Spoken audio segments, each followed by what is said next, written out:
Salam sejahtera, terima kasih karena bersama dengan saya di Nazilin Unity Channel. Muslimat PAS bertahan miliki beg LV, lepas dakwa ramai mati kelaparan. Ramai netizen yang kata, inilah kalau orang yang buat dia cakap, tapi kalau dia yang buat tak ada masalah, kata mereka. Kalau dalam kempen PRK Nenggiri dulu, Anwar Musa yang kena teruk apabila dia pakai pakaian mewah. Termasuklah beliau kini dikenali sebagai Ustadz LV ataupun Lebay LV. Tapi apa yang terjadi? Anwar Musa seperti biasa, bak kata netizen, masih sombong, seperti angkuh dan sombong, kata, duit aku suka hati akulah, macam begitu dia cakap. Tapi akhirnya ada penganalisis politik mengatakan kerana kesombongan dan kebongkakan Anwar Musa itu menjadi salah satu sebab mengapa PRK Nenggiri kalah Perikatan Nasional. Kali ini Muslimat PAS pula kelihatan menggunakan LV lepas mendakwa ramai mati kelaparan. Netizen sekarang ini awas, mereka boleh nampak semua perkara yang Anda miliki. Awas, netizen sekarang bukan lagi netizen zaman tok kodok dulu. Mereka ni sekarang adalah netizen yang cepat melihat dan mengkritik. Seorang Muslimat PAS mengundang kecaman ramai selepas didapati memiliki beg tangan jenama mewah Louis Vuitton atau LV, dalam keadaan dia sebelum itu mendakwa ada rakyat Malaysia mati kelaparan, ekoran kurangnya bekalan beras tempatan. Nak tanya sebenarnya kepada Muslimat PAS yang menyebut ini, siapa rakyat Malaysia yang telah mati kelaparan itu? Kenapa kalau dia tahu, dia tidak lapor kepada pihak berkuasa untuk mendapat bantuan? Kan lebih elok kalau dia tahu ada yang mati kelaparan ini, dia bantu dan laporkan pada pihak berkuasa supaya dapat diberi bantuan. Kenapa pula dibiarkan sampai mati kelaparan? Dan dari mana maklumat yang dia terima ini? Kononnya bekalan beras tempatan kurang sehingga ada rakyat Malaysia mati. Saya tak percaya dengan hal ini. Ini semua hanya modal politik murahan. Belum pernah lagi kita dengar betul ada rakyat Malaysia mati kelaparan ekoran bekalan beras tempatan yang kurang. Itu tiada kaitanlah, tiada kaitan. Di akaun X milik wanita ini, Ketua Penerangan Dewan Muslimat PAS Melaka, Hawa Yaakob, menyelar satu laman troll kerana memuat naik gambarnya membawa beg tangan LV. Laman itu secara sinis berkata, Hawa sanggup menjualnya demi membantu rakyat yang kesusahan. Muslimat PAS itu berkata, penyokong kerajaan sudah tiada idea lain sehingga terpaksa membangkitkan isu beg LV miliknya. Tapi kalau orang lain yang pakai beg LV, memang kena terlalu habislah ni kan. Dia menyindir bahawa beg tangan miliknya lebih murah berbanding helikopter dan Bentley. Saudara-saudara sekalian, mungkin dia sedang menyindir helikopter dan Bentley ini. Bentley yang mungkin disebutnya ini ialah kenderaan yang digunakan semasa Sukma di Sarawak.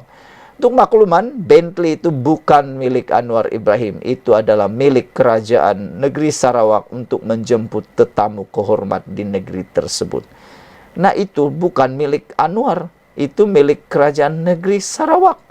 Jadi nak alihkan isu tu tak berapa bijaksana.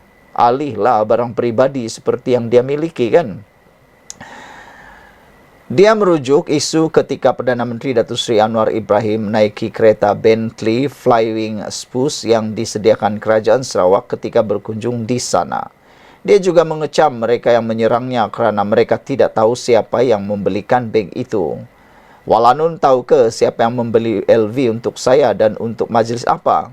Apa yang paling penting adalah orang yang belinya tak guna duit pembayar cukai, katanya lagi. Semalam Menteri Ekonomi Rafizi Ramli menyangkal dakwaan pemimpin PAS itu yang mendakwa banyak kes mati kelaparan di bawah kerajaan Madani kerana ketiadaan beras. sambil menyifatkannya sebagai melampau dan kurang cerdik.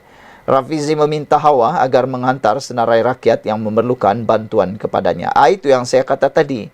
Kalau dia tahu dan benar ada, cepat hantar surat, cepat hantar senarai supaya kerajaan dapat bantu. Tak pedulilah mereka di kerajaan mana, pembangkangkan negeri manapun akan dibantu. Saya yakin kerajaan akan bantu. Tapi malangnya, masalahnya, mungkin itu satu fitnah yang tiada pun. Senarai tiada, cakap-cakap, dengar-dengar, hearsay saja. Yang dia dengar, tapi tiada senarai pun. Kalau ada, cepat bantu mereka. Sekian dulu untuk kali ini. Jangan lupa tinggalkan komen Anda. Tekan butang subscribe. Salam sejahtera. Terima kasih karena bersama dengan saya di Nazilin Unity Channel. Tak puas-puas lagi tentang 115 SD. Akhirnya, ini yang dilakukan oleh Pemuda Bersatu. Muhyiddin Yassin kata dia layak jadi Perdana Menteri kerana memiliki 115 SD. Padahal, untuk bagi mereka yang sudah faham, SD sudah tidak boleh pakai selepas Akta Anti Lompat Parti telah diluluskan di Parlimen.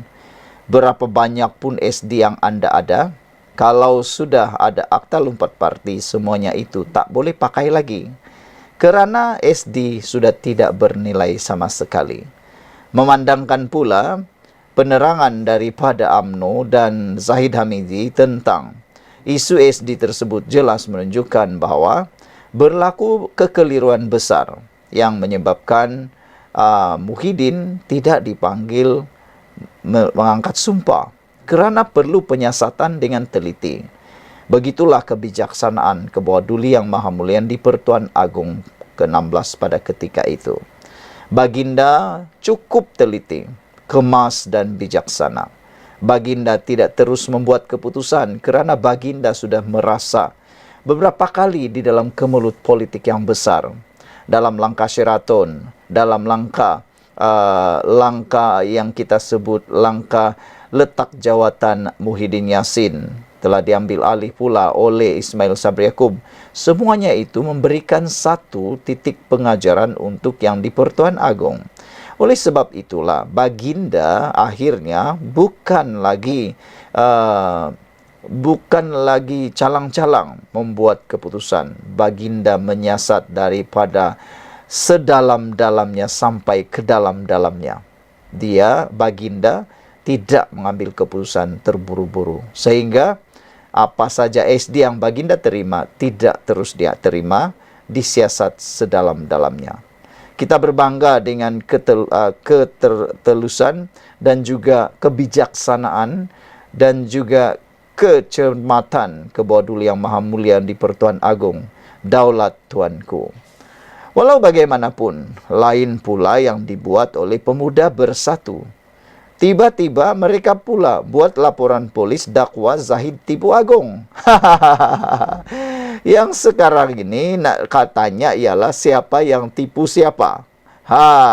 Tiba-tiba pula Bersatu kata Zahid tipu Agong. Tapi mari kita lihat apa komen netizen apabila laporan polis ini dibuat, yaitu berkait dengan kononnya Zahid menipu Agong.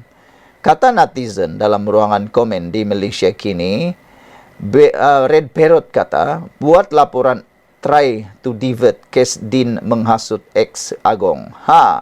Kata netizen ini, laporan polis ini hanya sekadar untuk mengalihkan perhatian rakyat tentang kes menghasut Muhyiddin, kata mereka. Selain daripada itu, Wan Khalid pula kata yang buat laporan ini semua harus ditangkap sebab menghina yang di Pertuan Agong macam kena tipu dan terpedaya dan senang ditipu. Wan Khalid kata jangan-jangan yang buat laporan polis ini pula nanti pula akan disiasat dan kena tangkap kerana buat laporan palsu. Wan Khalid juga berkata Bersatu masih degil dan menyerahkan yang di Pertuan Agong yang pilih Perdana Menteri ke-10 di mana mereka mengatakan yang di Pertuan Agong membuat kesalahan besar tak guna, katanya. Jika DAP yang buat laporan polis seperti ini, pas cepat-cepat keluar kenyataan mengatakan DAP hina raja-raja dan Agong dan Islam sebab menyalahgunakan YDP pilih salah orang. Sekarang macam mana? PAS nak keluar kenyataan yang sama atau diam. Sehingga waktu ini PAS masih diam. Diam mengunci mulut, tak mengeluarkan apa-apa kenyataan. Purple Mouse kata, bersatu buat kerja paling bodoh. SD bersatu itu pun berbohong dengan Agong. Sebab curi 10 ahli parlimen UMNO tanpa merujuk kepada Presiden UMNO yang menguasai mereka melalui perjanjian sebelum PRU 15. Abah kau ni, Muhyiddin, ingat ini zaman tebuk atap. Tergesa-gesa cari sokongan SD. Siapa dulu hantar dia dapat. Tapi Agong bijak dan berhati-hati. Daulat tuanku, daulat tuanku. Agong yang kita miliki adalah Agong yang amat bijak dan berhati-hati. Agong yang ada pada waktu itu sudah serik dengan perbuatan tebuk atap, perbuatan jatuh menjatuhkan Perdana Menteri melalui SD. Apabila Akta Lompat Parti telah diluluskan, padan muka semua ahli politik. Mereka dah tak boleh lagi curi-curi orang, beli-beli orang, menjual sini sana. Kerana mereka kini terikat dengan undang-undang tersebut. Jadi sebenarnya saya setuju dengan Purple Mouse. Bersatu buat kerja bodoh apabila SD bersatu itu dianggap relevan. Sebenarnya SD itu tidak lagi relevan. Kerana SD bersatu itu pun berbohong dengan Agong. Sebab mereka curi 10 ahli parlimen UMNO tanpa merujuk Presiden UMNO yang menguasai mereka melalui perjanjian sebelum PRU 15. Dan ramai tahu, sebelum dijadikan calon dalam PRU 15, semua calon Barisan Nasional menandatangani akur janji. Antaranya ialah mereka bersetuju bahawa kerusi yang mereka menangi itu bukan milik peribadi tapi milik parti. Selain daripada itu, mereka juga akur kalau mereka lompat parti, mereka akan membayar 100 juta ringgit. Selain daripada itu, mereka juga akur bahawa apa juga keputusan yang dibuat oleh Presiden adalah sah. Jadi maka dengan itu, hanya keputusan Presiden secara en bloc boleh diterima. SD tak pakai lagi lah. Abah kau ni, Muhyiddin, kata Purple Mouse, ingat ini zaman tebuk atap lagi kah? Yang mana tergesa-gesa cari sokongan SD. Siapa dulu hantar dia dapat. Sebenarnya itu semua sudah tak pakai lagi. Tak pakai lagi. Mereka kena rujuk, baca balik itu perlembagaan yang sudah diluluskan sewaktu pentadbiran abah kau atau Muhyiddin. Dia mungkin lupa waktu dia menjadi Perdana Menteri, undang-undang Akta Anti Lompat Parti telah pun diluluskan. Bukan waktu Anwar Ibrahim, tetapi waktu Perikatan Nasional berkuasa menjadi kerajaan, waktu itulah Akta Anti Lompat Parti diluluskan. Jadi tindakan pemuda bersatu melapor polis dakwa Zaid tipu Agong ini adalah tindakan yang sia-sia sebenarnya. Bahkan silap-silap hari bulan lebih menyusahkan Muhyiddin Yassin kerana makin lama makin disiasat tanpa ada kesudahannya. Sekian untuk kali ini. Jangan lupa tinggalkan komen anda, tekan butang subscribe.